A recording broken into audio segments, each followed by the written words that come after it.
Hola a todos, continuamos con los videos de procesamiento digital de imágenes.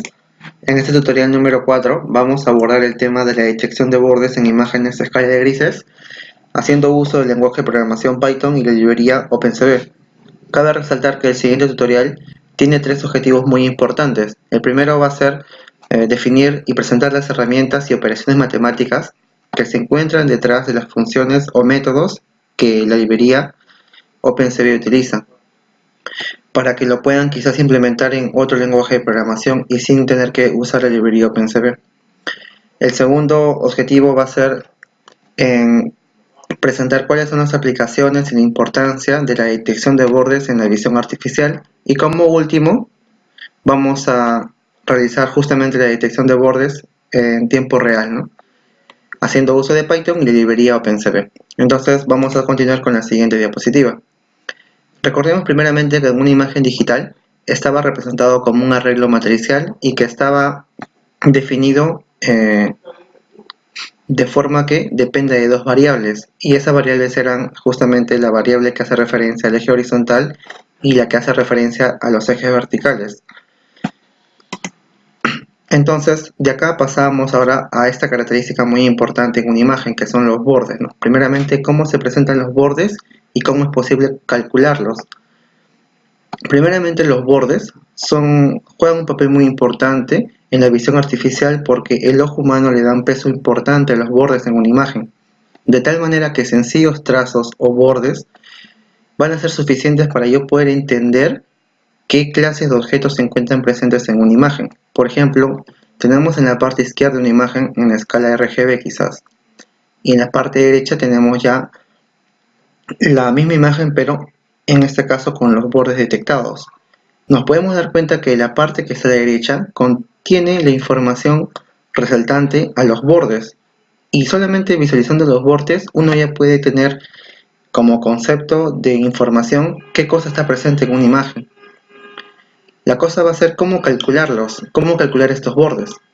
Para calcular estos bordes, primeramente hay que darle una pequeña definición. Los bordes van a ser aquellos puntos de una imagen. Recordemos que la imagen está compuesta de un conjunto de píxeles. Entonces los bordes van a ser aquellos puntos en una imagen en los cuales hay un cambio brusco de intensidad.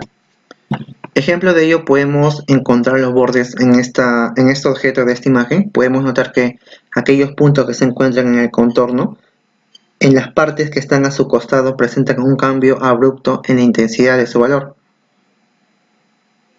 Entonces, justamente al presentar este cambio abrupto es que el algoritmo lo que va a hacer es resaltarlos y lo va a colocar en un color blanco para que distinga cuáles son los bordes de los que no lo son los bordes. Por ejemplo, la parte negra hace referencia a determinados píxeles que no se encuentran en un determinado borde.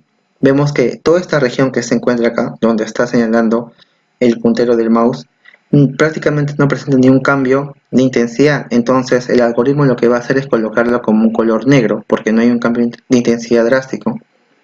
Y lo que va a hacer es resaltar justamente esos cambios drásticos de color o de intensidad.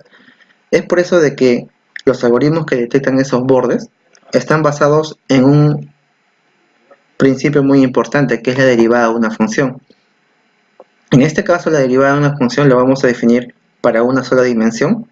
Tenemos la primera gráfica que está acá. Lo que presenta la derivada de una función en una dimensión es justamente el cambio o la razón de cambio instantánea con la cual va a variar el valor de una función según el cambio de su variable, ¿no? En este caso de la variable independiente x en 1. Pero ¿qué pasaría si queremos aplicar este mismo concepto de derivada a funciones de más variables? Por ejemplo, funciones de dos variables, como es el caso de una imagen digital. En este caso, lo que tenemos que hacer es realizar una definición mucho más general de eso, y eso se va a llamar vector gradiente. Ese vector gradiente lo vamos a denotar de la siguiente manera. Dicho vector gradiente contiene en cada elemento las derivadas parciales de una función con respecto a una variable a la cual está definida. Para el caso de una imagen solamente van a ser necesarios la derivada parcial con respecto al eje horizontal y la derivada parcial con respecto al eje vertical. Entonces, en una imagen, en este caso a escala de grises, las derivadas parciales con respecto al eje horizontal y al eje vertical lo vamos a representar de esta manera. Hay que resaltar que esta derivada hace referencia a la derivada de la intensidad con respecto al eje horizontal, ¿no? Y con respecto al eje vertical. De acá vamos a calcular dos cosas. Uno de ellos es la magnitud y otro de ellos es la fase. Vamos a solamente en este tutorial vamos a hacer uso de la magnitud, y dicha magnitud lo vamos a realizar mediante la norma euclidiana. Dicha norma euclidiana se calcula de la siguiente manera, ¿no? Hay que recordar que esta derivada va a operar sobre cada píxel, ¿no? Sobre cada píxel en cuestión. Una vez que tenemos esto de acá en cuenta, hay que recordar de que una imagen es como si fuera una función de dos variables, pero una función discreta, porque el eje X y el eje Y no va a tomar valores infinitos, sino va a tomar valores finitos. Entonces no podemos definir una derivada a una función discreta. De esta manera tenemos que definir a una derivada de tal manera que la derivada de una función discreta sea una aproximación al valor real, ¿no?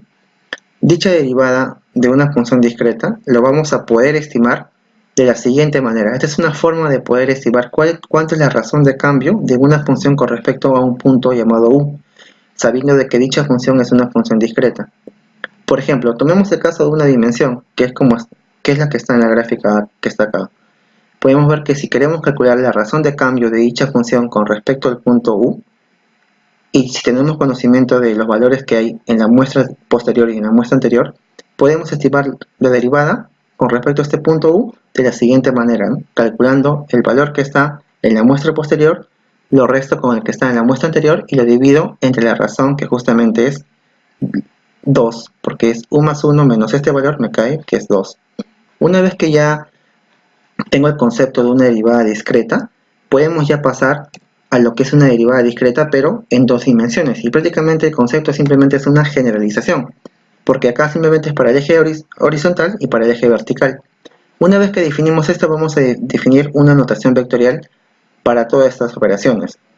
Y ustedes pueden verificar esto, ¿no? Pueden verificar que dicha notación vectorial puede estar representada de esta manera. 0.5 es porque un medio, menos 1,01 hace referencia a qué posición se encuentra. Por ejemplo, el 0 indica de que estamos calculando el borde con respecto al píxel que está centrado en 0. Y voy a tomar como muestra el que está en la muestra posterior y en la muestra anterior para el sentido horizontal, es decir, para el sentido que se encuentra en la parte que está acá. Pero yo quiero calcular todo el borde, o sea, todo el cambio que está en el sentido horizontal, tanto como el sentido horizontal, tanto como en el sentido vertical. Entonces tengo que ahora también definir la parte con respecto al sentido vertical. Y con respecto al sentido vertical va a tomar la misma forma, pero sino que va a estar en una forma de vector columna, ¿no? Esto de acá, una vez que ya tengamos en claro esta notación vectorial, vamos a pasar ahora a cómo calcular los bordes. Primeramente, la operación que se va a realizar cada vector con respecto a la imagen de entrada, porque esto va a ser la imagen de entrada en escala de grises, va a ser la famosa operación matemática llamada convolución discreta, y en este caso va a ser de dos dimensiones, tal como lo hemos visto en los videos anteriores.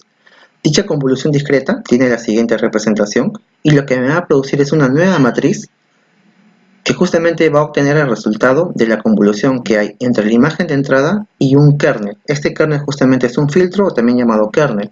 Este kernel supuestamente lo que va a hacer es localizar la información de los bordes en el sentido horizontal, y la parte que está abajo va a localizar los bordes en el sentido vertical, operando en el sentido vertical. Entonces, una vez calculado los bordes en el sentido horizontal y en el sentido vertical, a continuación vamos a calcular la magnitud de dicho gradiente.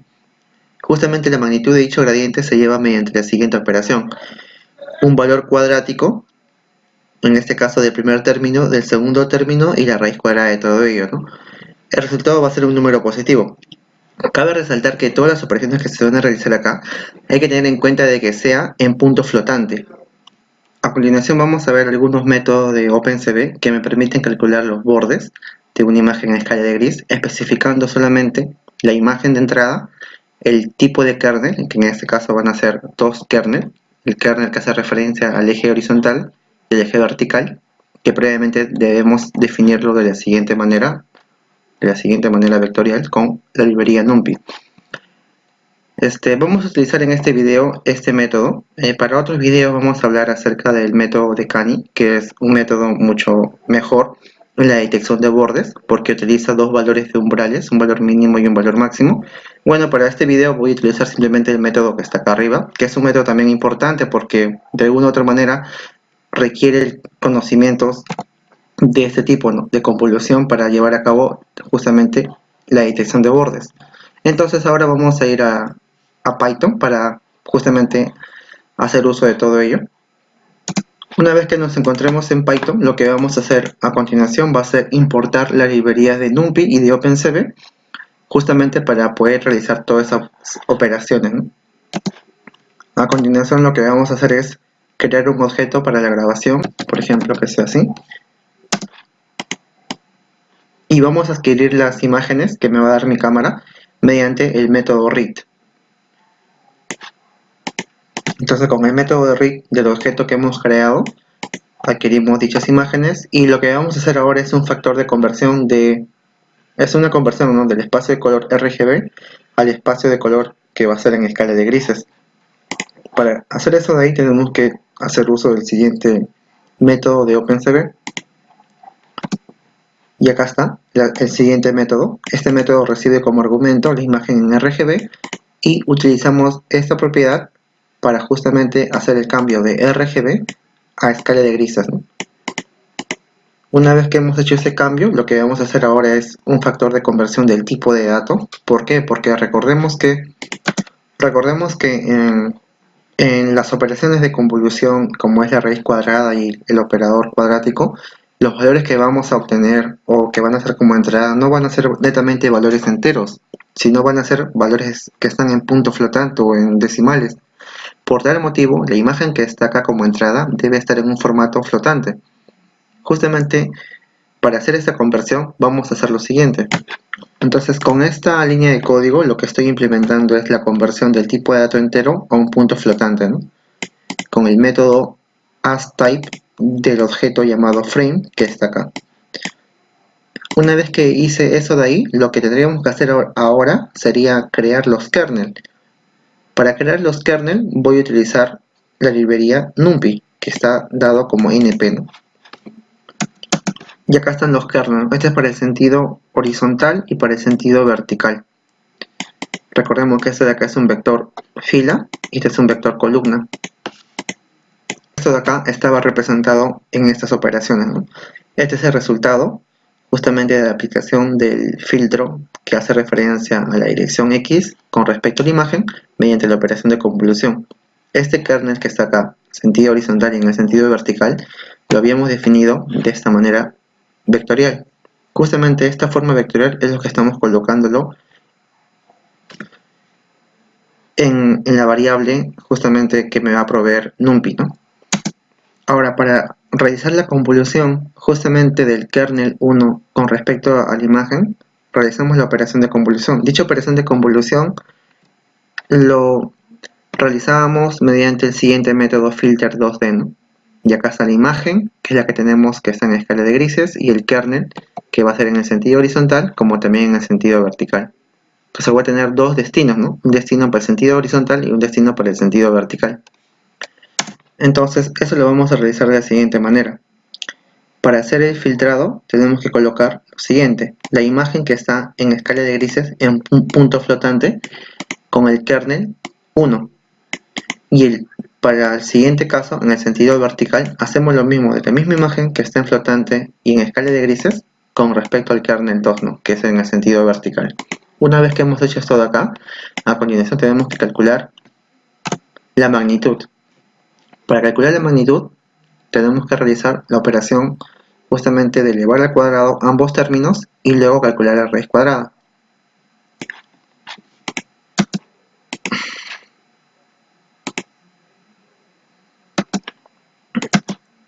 Una vez que hemos calculado el borde en el sentido horizontal y en el sentido vertical, lo que vamos a hacer ahora va a ser calcular la magnitud.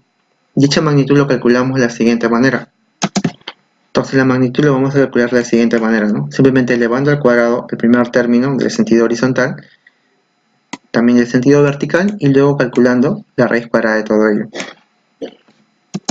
A continuación vamos a hacer un tipo de normalización. Dicha normalización lo vamos a hacer de la siguiente manera, mediante el método de Python, método de NumPy, perdón, llamado max, de tal manera de que el máximo valor de dicha nueva matriz sea un valor 1. Una vez normalizado dicha matriz, lo que vamos a hacer a continuación va a ser un proceso de segmentación. Dicha segmentación lo vamos a realizar de la siguiente manera. Voy a colocar una nueva variable y voy a colocarle el siguiente método llamado where. Lo que voy a intentar hacer acá justamente va a ser lo siguiente. Va a ser definir un valor de umbral y voy a colocarle dos salidas, ¿no? Que justamente va a ser cuando el borde detectado o la magnitud del borde que está normalizado excede 0.1, voy a decir que pertenece a un borde. Y si en caso este valor que está acá, el valor de esta matriz pertenece, o sea, es menor que 0.1, que sea considerado como la región negro, ¿no? Dicho de esta manera. Entonces lo que yo voy a retornar con este método va a ser una nueva matriz con las mismas dimensiones, sino con un valor de 255 o un valor de 0, dependiendo si la condición que está acá se cumple. Si en caso es verdadero dicha condición, me retorna el valor de 255, que hace referencia al color blanco, y si en caso es falso, me retorna el valor 0, que va a hacer referencia al color negro, ¿no? Esto de acá va a indicar de que no hay nada de borde, y el color negro, el color blanco va a indicar que pertenece a un borde. Una vez que hice esto de acá, lo que voy a hacer es desplegar la imagen con el método inShow y voy a colocarle acá un nombre, por ejemplo bordes, y acá voy a colocarle justamente esos bordes hallados. Una vez que acabo esta línea de código, voy a colocar la siguiente línea de código. Esta parte de acá es solamente para salir del programa cuando presiono el teclado, la letra P. Una vez que salga del programa, voy a liberar el objeto y voy a destruir todas las imágenes presentes. Entonces lo que voy a hacer ahorita es darle correr, ¿no? Y para ver si está operando de la manera correcta. Esta umbralización o esta segmentación hace referencia a lo siguiente. El método where de NumPy lo que me va a permitir es, o lo que quiero hacer uso de dicho método para obtener una imagen en escala binaria, en un formato binario de esta manera, ¿no? Es decir, lo que voy a obtener es los bordes van a estar representados como números o como colores blanco, y los que no son o los que no pertenecen al borde van a estar representados con el color negro, con el fondo negro. Entonces, para justamente hacer eso de ahí, lo que yo voy a retornar es cuando el valor o la magnitud de gradiente es mayor que 0.1, lo que voy a regresar es un valor, justamente un valor blanco, y si en caso es menor que 0.1 o igual, que me regrese el valor 0, ¿no? Justamente para que se coloque como el fondo, como la parte negra. Entonces voy a hacer todo esto de acá, voy a correr el programa con el botón Run. Le vamos a dar botón Run y vamos ahora a ver lo siguiente, ¿no? ¿Qué es lo que capta la cámara? Entonces acá lo que me muestra es justamente los bordes, ¿no? Que hace referencia a lo que está captando en este momento. Esto de acá está en un formato binario, ¿no? O sea, o bien es un color blanco o bien es un color negro. Hay que resaltar que la detección de bordes por cualquier método que se utilice siempre va a depender de las condiciones de luminosidad con la cual se está trabajando, como también qué filtro para eliminar el ruido se está aplicando y si el histograma está ecualizado o no. Entonces lo que ahora vamos a hacer es cambiar el kernel, es decir, vamos a colocar otro tipo de kernel que se va a llamar filtros de Sobel. Esos filtros de Sobel van a dar una mejor respuesta a todo esto. Entonces los filtros de Sobel lo voy a definir de la siguiente manera. Vemos que en el sentido horizontal ya no solamente se compone de un solo vector, sino se compone también de una matriz. Hay que resaltar que esta matriz que está acá justamente me va a permitir calcular los bordes en el sentido vertical, pero de una mejor manera. Y por la parte en el sentido vertical lo voy a hacer mediante la traspuesta de la primera matriz. Esta es la característica de los filtros llamados filtros de Sobel, ¿no? Hay otros tipos de filtros. Entonces, estos filtros de Sobel me van a permitir a mí poder detectar mejor los bordes. Y acá voy a cambiar nomás los kernels en la dirección X y en la dirección vertical, ¿no? Y a continuación lo que voy a hacer es darle correr. Podemos ver que la detección de bordes es mucho mejor. Podemos ver hasta podemos notar la parte de la pupila del ojo, y esto de acá también se usa en algoritmos de procesamiento de detección de iris, ¿no? O sea, para yo poder determinar o identificar a una persona de otra, ¿no? Acá yo tengo un libro para que puedan notar las letras. Acá pueden ver las palabras: Neural Networks on Learning Machine. Es decir, el algoritmo lo que está haciendo es detectar los bordes de la imagen, ¿no? Y hay algo muy importante también de todo esto, es cómo calibro justamente la detección de bordes. Por ejemplo, esta calibración lo hacemos mediante el parámetro llamado umbral. Esto estaba acá. Por ejemplo, yo lo coloqué un valor de 0.1. ¿Qué pasaría si yo coloco un valor de 0.3? A medida que ese valor aumenta, van a haber menos bordes detectados porque va a ser menos sensible, ¿no? Acá, por ejemplo, podemos ver que se detectan menos bordes, ¿no?, en comparación con el ejemplo anterior. Justamente es calibrando este parámetro vamos a poder ajustar la detección o la sensibilidad en los bordes. Entonces vemos que los bordes juegan un papel muy importante, porque ¿qué pasaría si tenemos en mente calcular, por ejemplo, yo que tengo un pequeño objeto, si queremos calcular solamente la detección de círculos, por ejemplo? Si queremos calcular el círculo y el área de un círculo, tenemos que primeramente definir un contorno. A partir de ese contorno podemos contar los píxeles que hay en una determinada región, ¿no?, que en este caso va a ser circular. Ahora, pero para que uno logre hacer eso de ahí, ¿qué primero debe hacer? Justamente detectar los bordes, ¿no? Y algo muy importante a todo esto es que generalmente hay que aplicarle un filtro gaussiano para eliminar algún tipo de ruido por ahí, ¿no?, que se encuentre, para que justamente las detecciones de objetos o de algún tipo de forma en una imagen sea de la manera más adecuada. Yo acá tengo una lámpara que justamente está modificando la luminosidad del ambiente. Cada vez que yo lo acerco más a mí, se ve de otra manera, o sea, los bordes, y cada vez que lo alejo, se detectan menos bordes. Es porque, como les dije, los bordes, como cualquier otro algoritmo, son afectados por la luminosidad. Entonces siempre se tiene que usar algún tipo de adaptación de histograma, ¿no? Cabe resaltar también que mi cámara no es tan adecuada, porque estoy usando una laptop que no es tan sofisticada, que como la que tengo en otro lado. Entonces también eso también puede afectar en el programa, ¿no? Pero creo que el ejemplo justamente cumple, ¿no?, con lo que hemos dicho al inicio, de calcular los bordes en tiempo real, ¿no? Y esto sería todo por el video de acá. Espero que te suscribas para más videos.